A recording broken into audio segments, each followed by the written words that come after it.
मंडळी कसे आहात? मजेत ना? मजेतच राहा. आज मी तुम्हाला अख्खा लिंबाचं लोणचं दाखवत आहे. मस्त असा लिंबूमध्ये मसाला भरून ते छान मुरतं आणि इतकं छान लागतं ना, तुम्हाला काय सांगू.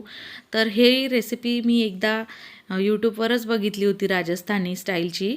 तर हे लोणचं मला खूप आवडलं. तर चला म्हटलं आपण पण बनवून बघू आणि तो व्हिडिओ तुमच्यासोबत शेअर करू. तर मग मी हे लोणचं ट्राय केलेलं आहे, ते तुमच्यासोबत शेअर करते. चला मग बनवूया मस्त मसाला लिंबू लोणचं. तर इथे मी घेतलेले आहे 3 किलो लिंबू, स्वच्छ धुतलेले आहे. हे कागदी लिंबू आहे, त्याची साल अशी पातळ असते लिंबांची.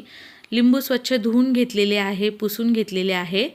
त्यानंतर आपल्याला एका काचेच्या बरणीत किंवा अशी चिनी मातीच्या बरणीत किंवा मातीचं मडकं असेल तर ते खूप छान, तसं पूर्वी तेच वापरायचे.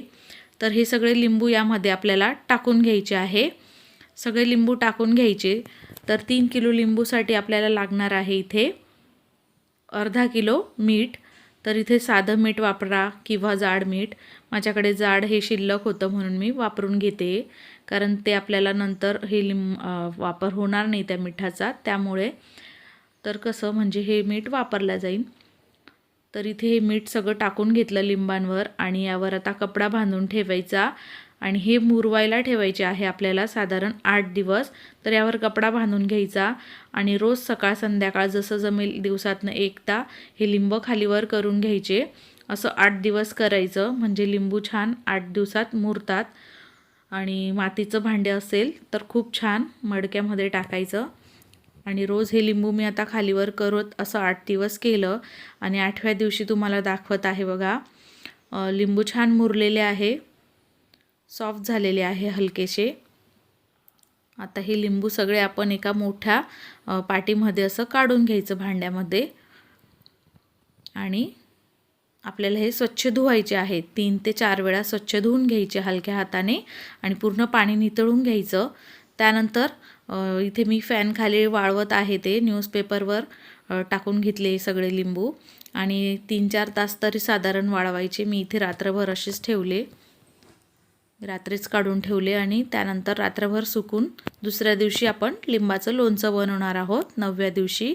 तर इथे बघा, एका परातीत मी हे सगळे लिंबू गोळा केले.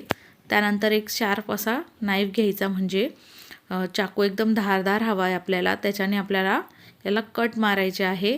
त्याआधी अगदी थोडंसं तेल घ्यायचं आणि त्यावर हलक्या हाताने लावायचं आहे, खूप नाही, अगदी 1 हात चमचाभर तेल टाकायचं आणि हलक्या हाताने लावायचं. त्यानंतर आपल्याला यांना कट मारायचा आहे, ज्या पद्धतीने आपण वांग्याला वगैरे असं मारतो त्या पद्धतीने, कारण आपल्याला यामध्ये मसाला भरायचा आहे. तर अशा शार्प नाईफने आपल्याला कट करून घ्यायचं आहे बघा. तर अशा पद्धतीने ही फोडी बघा अशा तयार होतात आणि यामध्ये मसाला मस्त भरला जातो मग. तर इथे मी मस्त असे कट करून घेत आहे सगळे लिंबू आणि त्यानंतर आपल्याला मसाला बनवायचा राहणार. तर ही प्रोसेसला वेळ लागतो. तर मी सगळे लिंबू असे कापून घेते, त्यानंतर दाखवते बघा. सगळे लिंब कट करून झालेले आहे मस्त. आता आपण एका ताटामध्ये मसाला तयार करायचा आहे. तर सगळ्यात आधी इथे मी घेतलेले आहे 200 ग्राम मेथी, अख्खी मेथी असते ती वाली मेथी घ्यायची. मेथी दाणे 150 ते 200 ग्राम घेऊ शकतात. मी इथे 200 ग्राम मेथी दाणे घेतले. त्यानंतर 4 चमचे बडीशोप घेतलेले आहे, 2 चमचे कलोंजी घेतली आणि 2 मोठे चमचे हळद घेतलेली आहे. 4 चमचे भरून लाल मिरची पावडर, 1 चमचा भरून हिंग आणि 4 चमचे मीठ घेतलेला आहे. त्यानंतर इथे आपल्याला लागणार आहे रेडीमेड जो आयता मसाला मिळतो लिंबाच्या लोणच्याचा किंवा कैरीच्या लोणच्याचा, ते आपल्याला 2 पॅकेट लागणार आहे. तर 100-100 ग्रॅमचे आहे. तर मी हे 2 पॅकेट टाकून घेते. तर मी इथे एक लिंबू मसाला वापरलेला आहे आणि एक कैरीचा मसाला वापरलेला आहे. तुम्ही कुठलाही एक पण वापरू शकतात किंवा हे दोघंही वापरले तरी चालेल. त्यानंतर हे सगळं मसाला व्यवस्थित मिक्स करायचा आहे, सगळा एकजीव झाला पाहिजे. सगळा व्यवस्थित मिक्स करून घेतला त्यानंतर अशा पद्धतीने आपल्याला लिंबामध्ये हा मसाला भरून घ्यायचा आहे बघा. मस्त हलक्या हाताने दाबून दाबून असा मसाला भरायचा. असे सगळे लिंबू आपण भरून घेणार आहोत.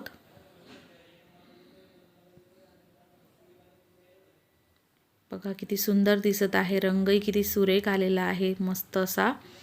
मला तर करतानाच इतकं तोंडाला पाणी सुटत होतं ना. आणि हे माझ्या मिस्टरांचा आग्रह होता ह्या पद्धतीचं लिंबूचं लोणचं बनवण्यासाठी. त्यांना खूप आवडतं लिंबाचे वेगवेगळे प्रकारचे लोणचे, तर मी म्हणून बनवत आहे.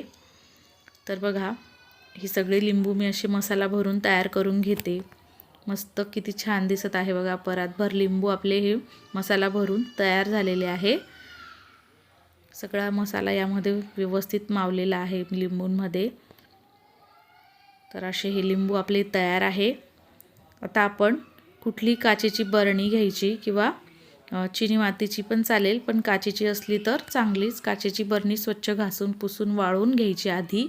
त्यानंतर हे सगळे लिंबू आपल्याला त्यामध्ये एक एक करत असे टाकायचे आहे.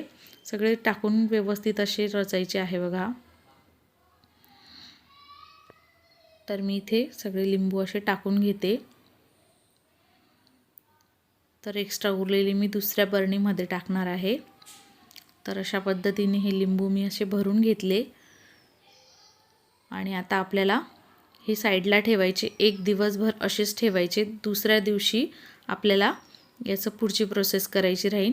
म्हणजे ह्या 9व्या दिवशी आपण तयार केलं आणि ते रात्रभर ठेवलं आणि आता 10व्या दिवशी आपल्याला यामध्ये तेल टाकायचं राहणार.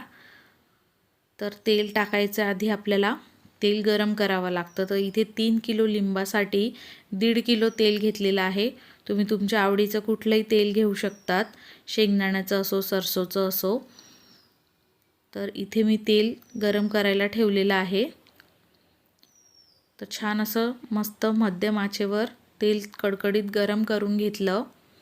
त्यानंतर आपल्याला गॅस बंद करायचा आणि 1 चमचा किंवा अर्धा चमचा हिंग टाकून घ्यायचं. हिंग छान फुलून आलेलं आहे बघा.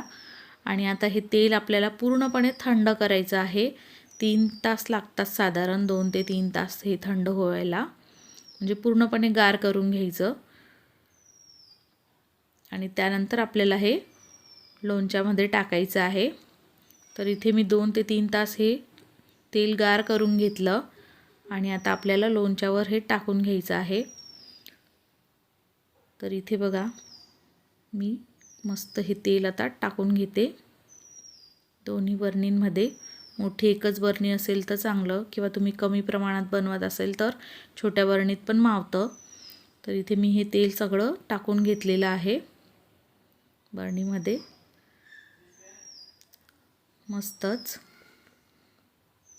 आणि आता आपल्याला हे लोणचं झाकून ठेवायचं, कपड्याने बांधून ठेवायचं किंवा बरणीचं झाकण लावायचं आणि थोडा वेळ अर्धा तास दिवसातनं उघडं करायचं 2-3 दिवस आणि पुन्हा लावून घ्यायचं झाकण. रोज असं 2-3 दिवस करायचं.